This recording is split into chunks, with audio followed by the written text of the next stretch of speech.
Il y a des jours où tout va mal. On ne se sent pas bien, on est anxieux, on est déprimé. Ça arrive à tout le monde, même aux meilleurs d'entre nous.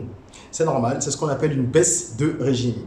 Elle peut être longue, cette baisse-là, comme ça peut être un épisode.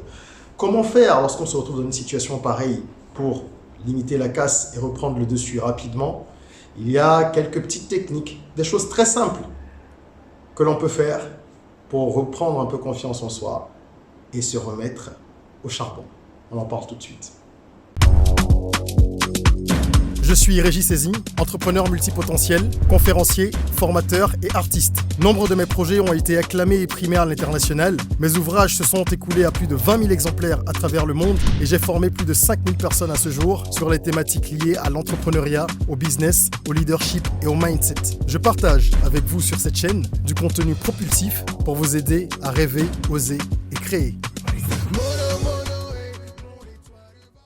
Hello les rocks, j'espère que vous êtes solides. Est-ce que ça vous est déjà arrivé de penser que le ciel vous tombait sur la tête et que les problèmes étaient venus se loger dans votre maison? Tous les problèmes de la terre. Oui, n'est-ce pas? Évidemment, tout le monde connaît ça. Ça arrive. Les plus solides d'entre nous ne sont pas souvent victimes de cela, mais même eux peuvent être ébranlés. Donc imaginez ce qu'il en est pour la majorité des gens. Je vais aujourd'hui vous donner mon point de vue, vous expliquer comment est-ce que moi je fais parfois ou comment des gens autour de moi font, des choses que j'ai pu constater. Ce sont des petites techniques, des choses simples, hein, rien de complexe. Rien de complexe et ce sont des petites habitudes qui permettent de décoincer un petit peu la situation et de repartir. Parce que généralement, les situations sont moins critiques qu'on ne le pense. C'est-à-dire que dans notre tête, c'est plus grave qu'en réalité. C'est d'ailleurs la raison pour laquelle les études ont trouvé que l'esprit humain a tendance à toujours dramatiser des choses qui n'existent parfois pas. Vous vous rendez compte? Donc parfois la situation n'est même pas du tout inquiétante, mais on imagine déjà un chaos intergalactique.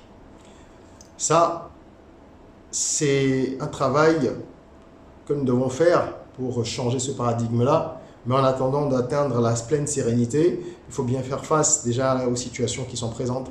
Comment donc remédier au mal-être qu'on peut ressentir de temps en temps. Avant de vous parler de ces quelques techniques, je voudrais vous demander de vous abonner et d'activer la cloche de notification si vous voulez bien. Si les vidéos de cette chaîne vous parlent et vous plaisent, ça vous permettra de ne pas en louper une, comme on dit. Voilà, ici on parle de développement personnel, de mindset, on parle d'amour, quand je parle d'amour au sens humain du terme, hein, on parle de business, de mindset, de tout ce qui permet à un être de prendre conscience de son potentiel et de l'exploiter au maximum. Alors, les difficultés sont inhérentes à l'existence. Il y a deux choses déjà qu'il faut comprendre avant d'appliquer une technique ou une autre. La première, c'est que les difficultés, on ne peut pas faire sans. Il n'y a pas d'existence linéaire. Ce n'est pas possible. Le sens de la vie, c'est justement la juxtaposition de moments de joie, de moments de peine, de nouvelles agréables, de situations moins agréables. C'est cette alternance-là qui fait la vie. Et il faut l'accepter, pas juste le dire, il faut l'accepter. Et savoir qu'on va passer par des moments difficiles. Lorsqu'on le sait et qu'on l'accepte véritablement, on est moins ébranlé, forcément. On est beaucoup moins ébranlé parce qu'on est préparé et parce qu'on a intégré qu'ici, en fait, sur Terre, nous sommes venus faire un parcours. Et sur un parcours, forcément, vous vous cognez, vous vous blessez, vous tombez, vous vous relevez. Voilà, à un moment, vous tombez sur une gourde, vous prenez un peu d'eau, ou alors il y a une petite marque quelque part, l'oasis, blablabla, et vous continuez, etc., en espérant atteindre le bout du tunnel, comme on dit, la fin du parcours. Même quand vous êtes en voiture ou en moto, que vous faites un trajet, il y a plein de choses. Vous avez des feux rouges, parfois il y a des chocs, des accidents, il y a un pneu qui crève. Donc, il ne faut pas dramatiser. C'est la première chose à faire, c'est dédramatiser les situations difficiles et savoir qu'elles font partie de la vie. Ça n'empêchera pas la douleur ni l'angoisse, mais au moins, ça permettra de gérer ça avec beaucoup plus de hauteur. ce n'est pas être pessimiste ni négatif. Attention, c'est tout le contraire. C'est être réaliste en comprenant que, voilà, il va y avoir des vagues. Et se dire, quand les vagues arriveront, ben, je serai serein. Je ferai l'effort d'être le plus serein possible. C'est prendre de la hauteur. Une fois que vous avez intégré ça véritablement, la deuxième chose qui pour moi est très importante, c'est de savoir identifier les points de rupture. Savoir quand vous vous sentez mal. Il y a beaucoup de gens qui refusent d'admettre qu'ils vont mal, qu'ils dépriment, parce que ça arrive à tout le monde, qu'ils ont besoin d'aide, qu'ils sont dans une situation où ils doivent lever le pied, etc., etc. Et à force de foncer dans le mur, on finit par se prendre le mur, hein, c'est clair. Et là, pour se relever, c'est plus difficile. Donc, il faut avoir suffisamment d'honnêteté envers soi-même, de franchise, pour reconnaître les moments où on se sent mal. Et se dire, là, je ne vais pas bien. Ce n'est pas aller le gongonner sur les toits parce que ça ne changera rien, ça va vous donner une image de faible. Mais c'est avoir avec soi un discours franc, avec soi-même. Et se dire, bah, écoute, je ne vais pas très bien, qu'est-ce que je peux faire? Parce que plus vite vous allez identifier ces points de rupture, ces moments où vous basculez, où votre esprit tend à sombrer dans les méandres du désespoir, plus facilement vous pourrez vous relever. Vous identifiez ça plus tôt, vous trouvez des solutions plus tôt, et vous ne laissez pas le mal pourrir. Et là, vous pouvez appliquer une des techniques suivantes. La première technique est très simple, tout le monde la connaît. C'est pleurer. Oui, pleurer, ça fait un bien fou. N'allez pas vous mettre au carrefour pour pleurer, il ne s'agit pas de ça. Pleurer, parfois ça fait beaucoup de bien. Il y a un trop-plein émotionnel qui parfois demande à sortir. Et lorsque vous atteignez certains niveaux, vous avez trop contenu vos émotions, parfois elles vous bousculent et elles sortent toutes seules. Donc, il vaut mieux ne pas en arriver là parce que si vous êtes en public, ben, c'est un peu difficile à gérer. Ça peut même vous plonger après dans un autre épisode de mal-être parce que vous aurez un petit peu honte de ce que vous avez fait, blablabla. Il vaut mieux pleurer chez soi, identifier les choses plus tôt et pas se forcer. Mais si vous sentez que ça peut vous faire du bien et que ça monte, enfermez-vous chez vous et pleurez. Vous verrez, de toute façon, tout le monde le sait généralement. Hein. C'est peut-être par fierté qu'on dit non, moi je ne peux pas pleurer. Sinon, tout le monde sait que parfois chialer un bon coup, ça fait du bien. Et une fois que c'est sorti, ben c'est passé. Le problème est là, hein, il est toujours là le problème que vous devez résoudre. Mais vous allez avoir une clarté d'esprit qui va être différente. Je ne parle pas des gens qui se lamentent, qui restent dans leur canapé, allongés, avachis pendant 2 semaines, 1 mois. Non, il ne s'agit pas de ça. Il s'agit de se dire à un moment, les émotions, elles sont trop fortes, elles veulent sortir, je les pousse dehors, et puis elles sortent comme ça, sous une forme physique et visible, qui sont les larmes. Je le fais chez moi, tout seul. Bon, maintenant que c'est fait, allez, écoute, comment je peux gérer tout ça? C'est comme si vous avez un parasite chez vous, vous le sortez, vous lui dites, allez, sors, faut que je réfléchisse. Et il sort, et là, vous avez l'esprit un peu plus clair. Vous pouvez également, autre façon de faire, appeler un ami. Appelez quelqu'un qui vous fait rire. Moi, j'ai 1 ou 2 personnes comme ça qui me font beaucoup rire. J'espère que les fait rire aussi d'ailleurs. Et parfois, j'ai juste besoin de parler avec elles. Même pas besoin de les rencontrer, juste un coup de fil. Des gens qui me font rire, des gens qui vont dédramatiser mais la situation à un point hallucinant, qui vont même banaliser ça parfois. Et des personnes à qui vous n'êtes pas obligé non plus de dire ce qui se passe, mais rien qu'échanger avec elles, ça dépend. Ça, vous leur dites pas, ça dépend de vos rapports. Mais rien qu'échanger avec elles, ça vous fait du bien. Et le but ici, c'est de changer de fréquence. Parce qu'en fait, tout se passe selon des fréquences, un principe de fréquence. Lorsque nous vibrons haut, tout se passe bien. Quand on a de l'angoisse, quand on a peur, qu'il y a de l'anxiété, qu'on ne croit plus en nous-mêmes, qu'on a de la colère, etc., toutes les émotions négatives nous font descendre vers les fréquences les plus basses. Et le but, pour essayer de remédier à ce genre d'état d'esprit, c'est de remonter. D'essayer de remonter vers des fréquences plus hautes. Et il y a des gens qui ont cette capacité-là. Peut-être que ce n'est pas général, mais sur vous, elles ont ce pouvoir, elles arrivent à vous redonner un peu de lumière, vous redonner de l'éclat, vous redonner de l'espoir. avec une discussion qui peut être totalement débile, ça peut être commentaire d'un film, de n'importe quoi, mais quand vous finissez de parler avec ces gens, vous vous sentez bien. Ce genre de personnes, gardez-les dans votre cercle tracteur, dans votre petit cercle de personnes indispensables, parce que ça va vous faire beaucoup de bien. Donc, vous pouvez appeler un ami, c'est également un remède qui fonctionne très bien. Vous pouvez également regarder un film ou écouter de la musique. Alors, je connais très peu de gens sur cette terre qui n'aiment ni la musique, ni le cinéma, ni la lecture. Je mets tout ça un peu ensemble. D'accord ? Certains n'aiment pas particulièrement la musique, ben ils vont aimer la lecture, ou le cinéma, ou les trois, ou deux des trois, etc. Mais ce sont des activités qui, en tout cas, vous libèrent. Pourquoi ? Parce qu'elles ont le pouvoir de vous faire voyager dans des mondes différents.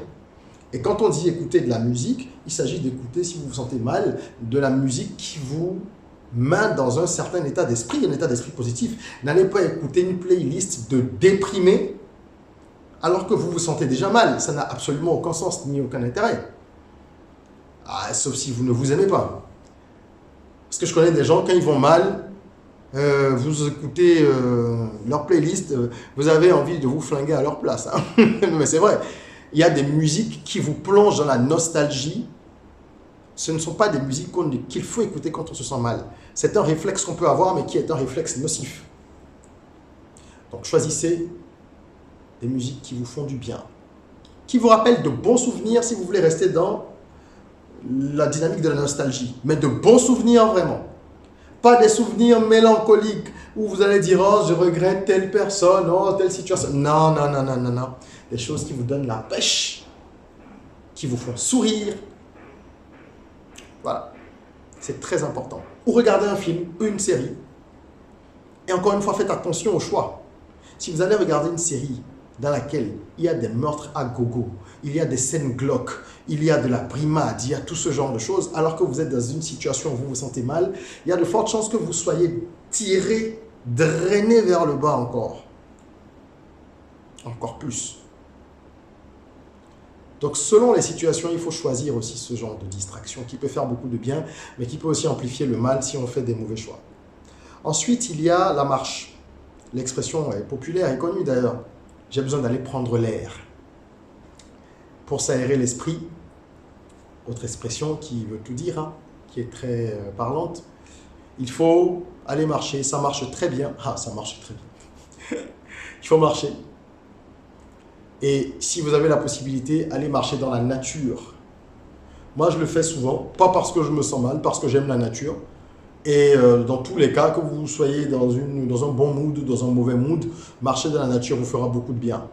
Donc, à plus forte raison, si vous êtes dans une phase un peu dépressive ou juste que vous avez un petit coup de blues, marchez. S'il y a une petite forêt pas loin de chez vous, un parc, la mer, au bord de la plage, allez marcher. Vous verrez que la nature a tout ce qu'il faut pour nous requinquer.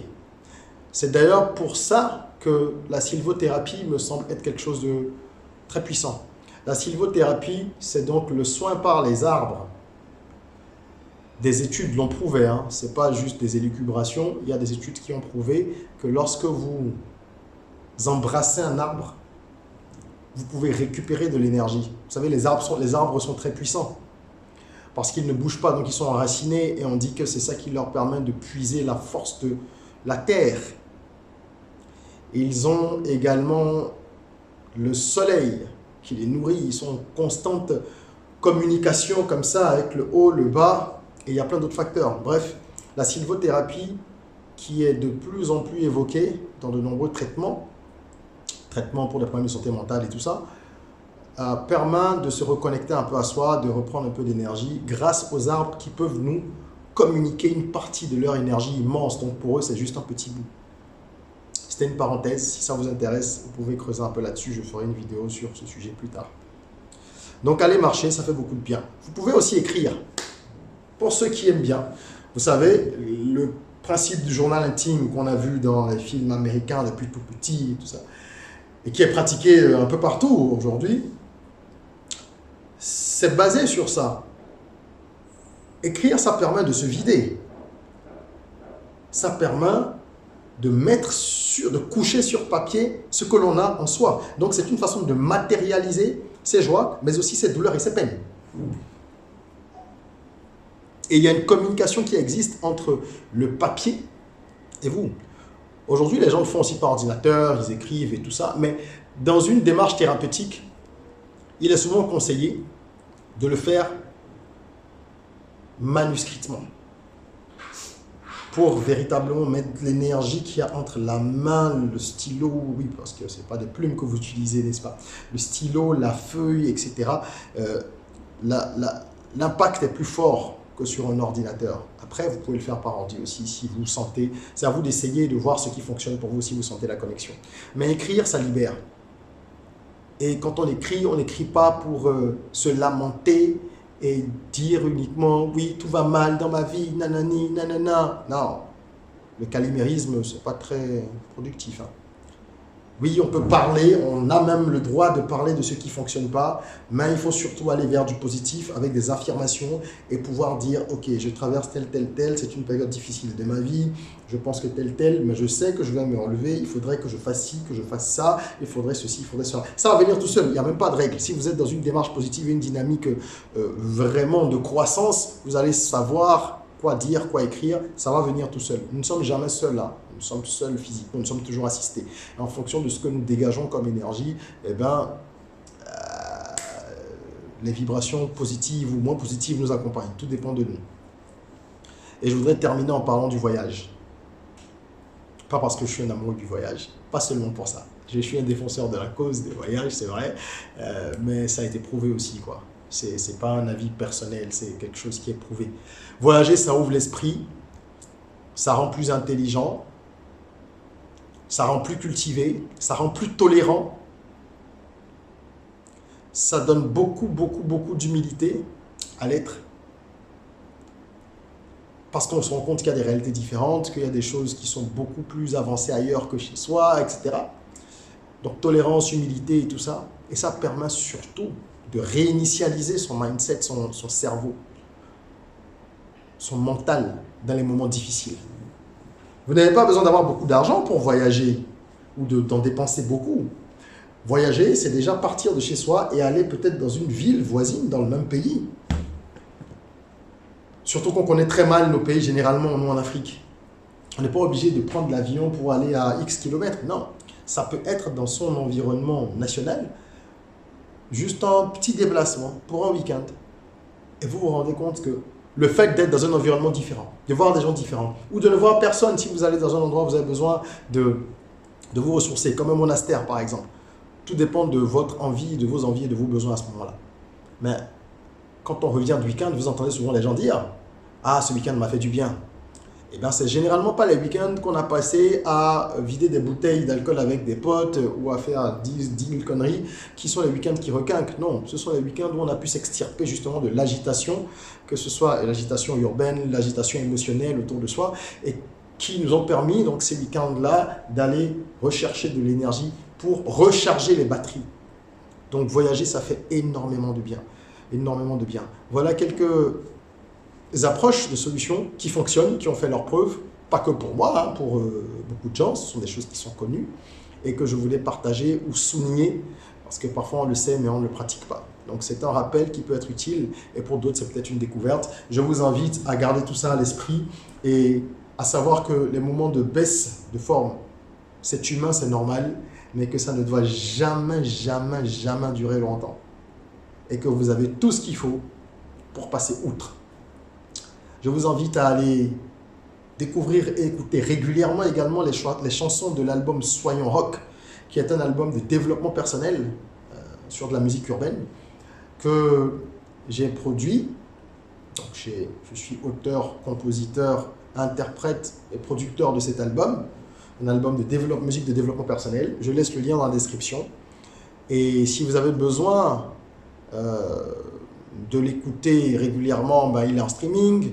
Sinon, vous pouvez également l'acheter. Je laisse le lien, vous aurez les options diverses sur le site. Ça va vous faire du bien, j'en suis convaincu. C'est un album pour les gens qui veulent travailler leur mindset et être toujours au top.